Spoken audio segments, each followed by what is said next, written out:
you know a thing or two about recruiting, because we had Muffet McGraw and she talked about recruiting Caitlin, getting her to commit to Notre Dame, and then, you know, Caitlin changed her mind and went to Iowa. What do you remember about that? And was there any hard sell at the last minute for you to get her to make the switch? No, the sell came earlier, right? I mean, once she told us she was not coming to Iowa, she was going to Notre Dame, it was over. I mean, we didn't pry into that, but we did notice, okay, she hasn't posted anything after she cut us. Now it's weeks are passing, and so I think we put a call into our AAU coach just to find out what was going on, and I realized then that she wasn't fully on board with her decision to go to Notre Dame, and so there was no sell at the end. She called me up, and I can remember exactly where I was sitting. I can remember the restaurant my husband and I were having, what we were eating when she called. I went out into the alley to get because I knew I was going to be exuberant if she, you know, did commit to us. And she said, "Do you still have a spot for me?"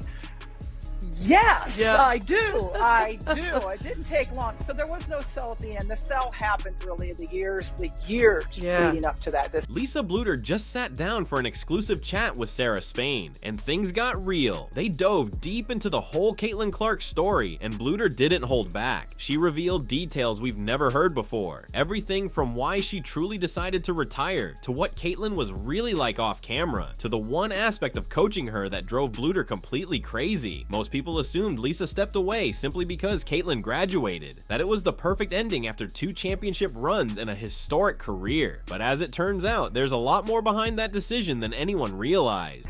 I think the best part about coaching Caitlin was just seeing her behind the scenes. You know, just being a part of her life off the basketball court too. I mean, the basketball court provided all the wow moments, right? I mean, I got wow moments in practice, you know, seeing some of the things that she did, the passes she made, and the scoring, and just the lack of fear that she had. But to me, the highlights is probably the fun times, you know, being in COVID and going down to San Antonio and being locked in the La Quinta Hotel with your team. Excuse me, I'm sure it wasn't Inns and Suites. Lisa didn't hold back. She openly admitted she wasn't a fan of the direction college basketball was taking. Between the NIL collectives, the pay-for-play model, and the way the entire system was shifting, it had become something she barely recognized. And she's not alone. Nick Saban stepped away from Alabama football for almost the same reasons. These coaching legends saw the changes coming and decided they didn't want to be part of it. The NIL boom hit just as Caitlin Clark was at Iowa. We saw football stars like Shadir Sanders and Travis Hunter landing multi-million-dollar deals. Even Arch Manning got massive contracts before ever stepping on the field. Caitlin and Angel Reese also made serious money, and the game looked completely different almost overnight. Lisa made it clear she's not against players earning off their name or likeness. In fact, she thinks athletes should have had that opportunity years ago. What bothered her most were the collectives, these organized groups essentially offering players salaries to commit to specific schools. That crossed a line for her. To Lisa, college sports had lost its way. It used to be about education, building character, and a team-first mentality. Now it felt like a race for who could pay the most, a me-first culture she couldn't stand. Coaching in that environment? Impossible. So she made the decision to step away. So we got to move over to the Marriott when we made the Sweet 16, but you know, those are the times that you just remember is the goofy Caitlin, the Caitlin that, you know, is not on show, but just being herself. And because she honestly is one of the most enjoyable people to be around. She's funny. Yeah. She laughs hard and she loves big. And when she gets your trust, she loves big. This is the part of the interview that really hits. Lisa started opening up about Caitlin, and you could hear the pride in her voice. She's clearly blown away by everything Caitlin has achieved. But here's the kicker. She also revealed sides of Caitlin's personality we've never seen before. The real, off-camera Caitlin, the version that only a few people get to know. Over the course of my career now, obviously I've been away for 2 years and she has now since retired. But I think like one thing that was probably super impactful on myself and all of my teammates is we always had like a breast cancer game or a cancer game, and she would always bring in cancer survivors that got to kind of tell their story, but also like the impact our team had on people and how much joy we could bring to them, because those people were huge Iowa women's basketball fans, and them getting to spend a day with us like meant the world to them. So I think it put like great perspective, not only on, you know, basketball, but like Lisa said the absolute best part of coaching Caitlin was seeing her off the court. There's a goofy, fun side to her that fans rarely get to see. When she wasn't performing for thousands of people, she'd joke about being stuck in hotels during co-tournaments in San Antonio. They even had a little motto: live, love, laugh, Lita. Those moments, Lisa says, are what build real, lifelong bonds. Caitlin is one of the most fun people to be around. Lisa explained, she's hilarious. She laughs hard, and when she trusts you, she really loves. That's a side of her the public just doesn't see. Most of the time, we only witness the competitive, focused, serious version. But it wasn't all smooth sailing. Lisa revealed that the toughest part of coaching Caitlin was her stubbornness. And, funnily enough, Lisa admitted she's stubborn too. Naturally, clashes happened. Yet, what made it work was Caitlin's willingness to learn and improve. Even when feedback was hard to hear, she took it seriously and applied it. The biggest hurdle? Teaching Caitlin how to play with teammates. In high school, she could dominate games on her own. College basketball, though, is different. You can't win solo, no matter how talented you are. Caitlin had to trust her teammates and find ways to make them better. Lisa shared a classic story. Caitlin complained that her teammates weren't shooting enough, and Lisa fired back, "Well, you're not bringing them to the gym with you." That was pure coach talk. Not everyone operates at Caitlin's level of intensity, and that's okay. You work with what you have, and Caitlin learned that lesson. By the time she left Iowa, Caitlin had become a true team player. Lisa believes that mindset carried over into the WNBA. From the outside, it's clear Caitlin has real chemistry with her teammates now. There's joy, connection, and genuine camaraderie, and those Iowa lessons played a big role. Sarah Spain even drew a bold but accurate comparison to Michael Jordan. Remember Jordan's famous Dream Team practice, where he completely dominated to make a point?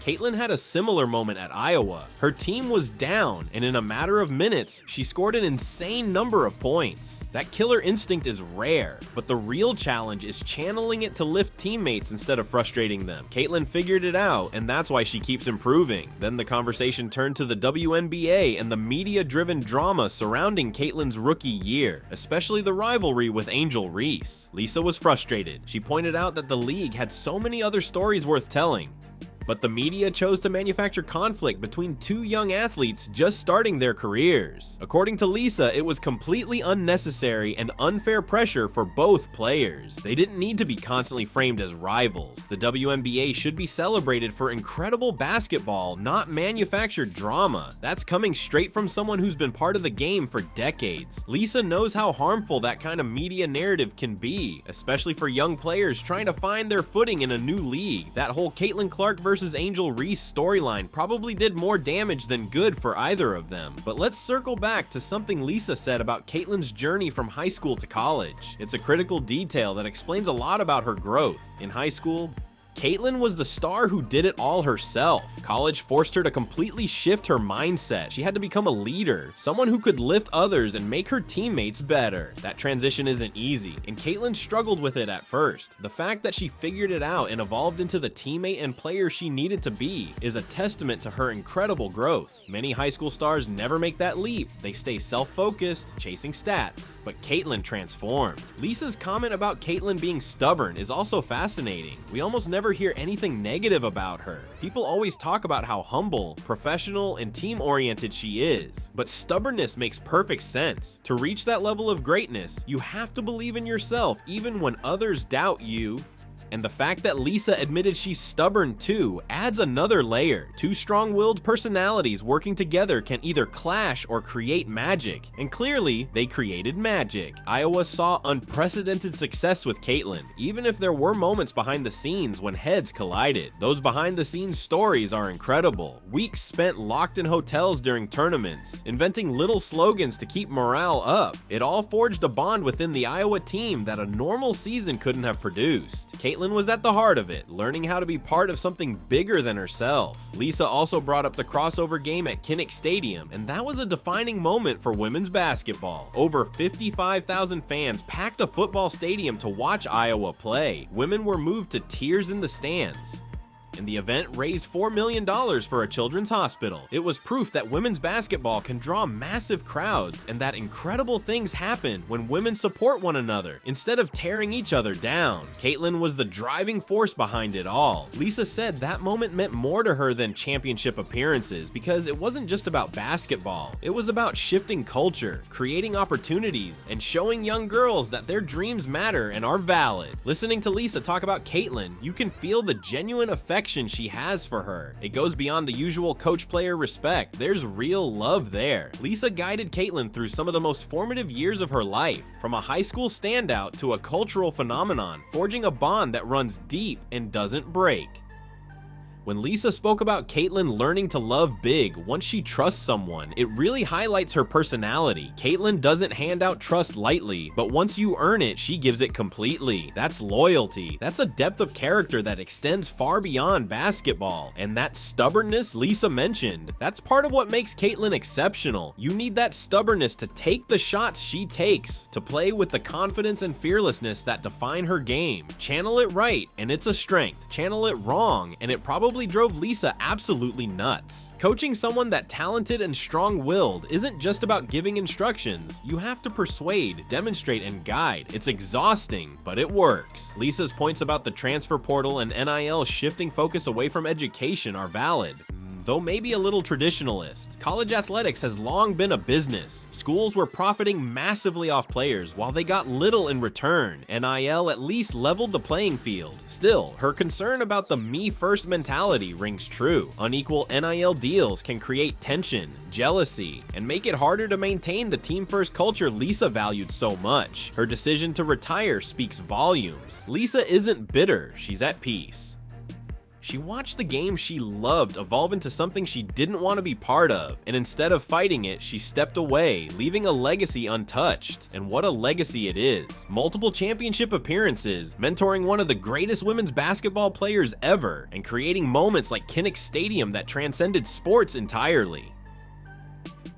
Lisa's dedication to her players is clear. She defended Caitlin and Angel against the media-fueled rivalry narrative, calling out the unnecessary drama that could have harmed their careers. She didn't have to say anything, she chose to speak up, showing just how deeply she cares. This interview gives the most honest glimpse we've ever had of Caitlin Clark from someone who truly knows her.